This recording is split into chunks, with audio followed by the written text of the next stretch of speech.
ये कहानी है अली की, जो कि एक ईमानदार छोटा बच्चा है। अली अपने माँ बाप की बात सुन लेता है कि वो ईद से पहले गांव जाएंगे। सुबह का सूरज निकलते ही हर तरफ शोर शुरू हो जाता है। अली उठता है,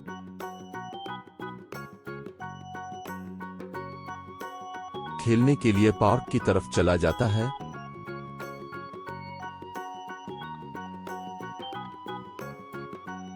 मामूल से हटकर वो आज खेलता नहीं है, बल्कि वो दौर बेंच पर बैठा खेलते हुए बच्चों देखता है और खुश होता रहता है। ये टाइम इतना जल्दी गुजरता है कि इसको पता ही नहीं चलता कि शाम होने को है और वो वहीं बैठा होता है।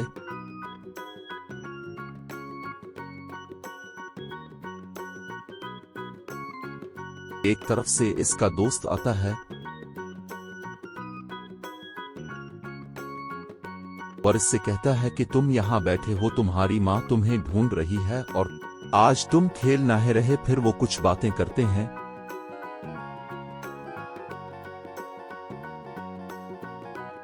जिसमें वो अपने दोस्त गांव जाने के बारे बताता है और फिर इसका दोस्त कहता है कि अब शाम भी होने को है।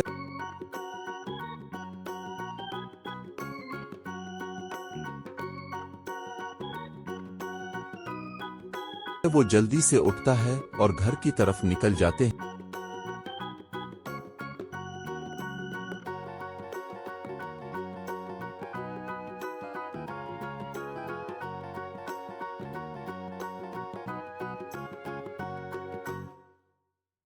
घर थोड़ा दूर होता है, इसलिए इनको घर जाने में थोड़ा टाइम लग जाता है।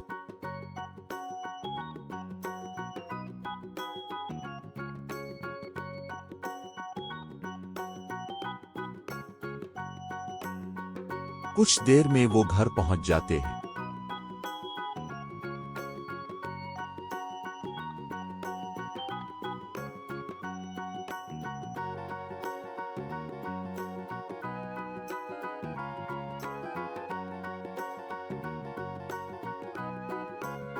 अली का दोस्त इसे घर छोड़कर अपने घर की तरफ चला जाता है।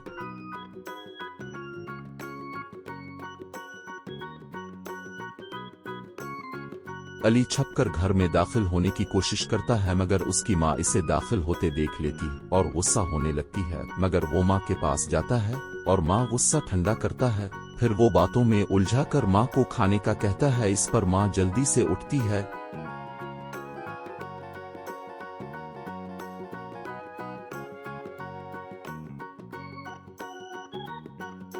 खाना लाकर देती है।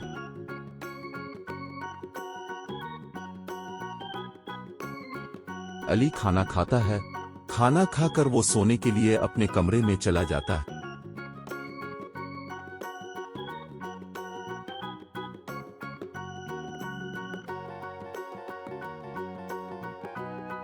अगले दिन वो माँ बेटा गांव को रवाना हो जाते हैं।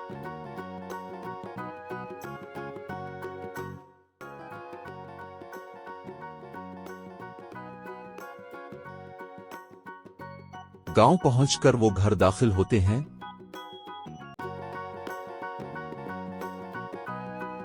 अली अपनी नानी से सलाम लेता है और फिर अपने नाना और बकरे का पूछता है। नानी बताती है कि वो बाहर फार्म में है। छोटी सुनकर अली फार्म में चला जाता है।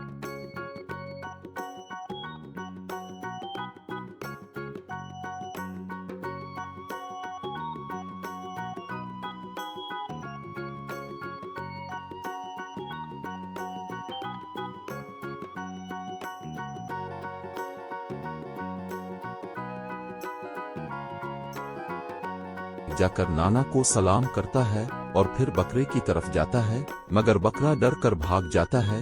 अली इसे कुछ खाना डालता है और अपने कजिन से मिलने चला जाता है, क्योंकि वो जानता है कि बकरा भूखा है और डर की वजह से खाना नहीं खा रहा है। हमें जानवरों की भूख का भी ख्याल रखना चाहिए। वो अपने कजिन के कमरे में जाता है,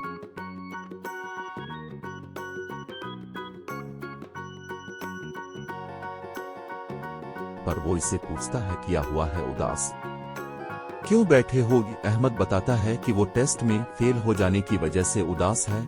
इस पर अली हंसने लगता है और उसे कहता है कि इसमें परेशानी की क्या बात है, चलो खेलने चलते हैं।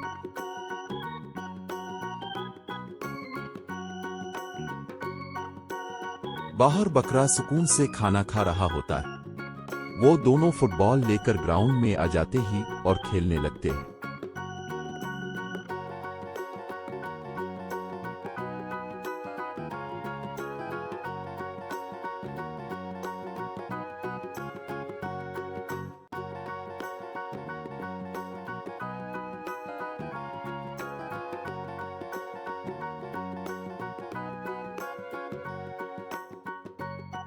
दोनों खूब खेलते हैं और फिर बकरे को लेकर जंगल की तरफ निकल जाते हैं।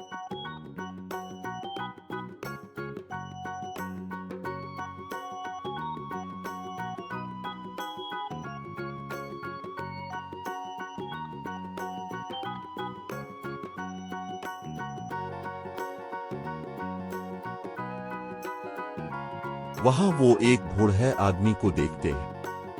वो प्यास से मर रहा होता है। अली इसे देखता है और झट से नदी से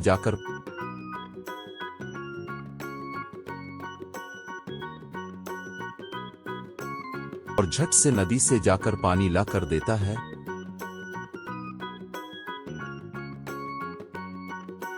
वो आदमी पानी पीता है और कुछ होश में आता है।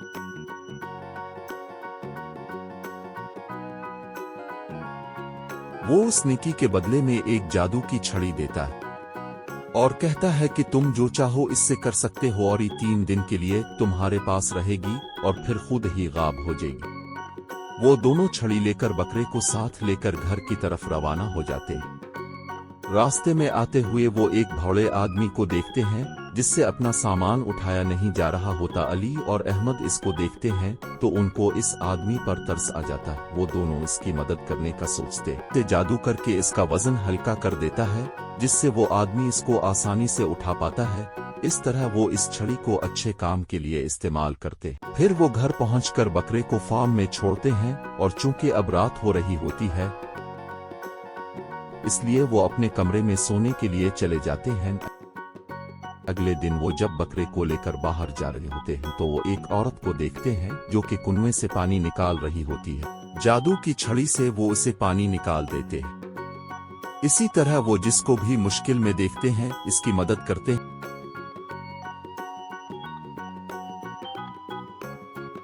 3 दिन गुजरने के बाद वो बेवड़ा जादूगर अली के ख्वाब में आता है और इससे कहता है कि चूंकि तुमने इससे अच्छे काम किए हैं इसलिए अब ये छड़ी हमेशा के लिए तुम्हारे पास रहेगी। ये तुम्हारी ईमानदारी का इनाम है।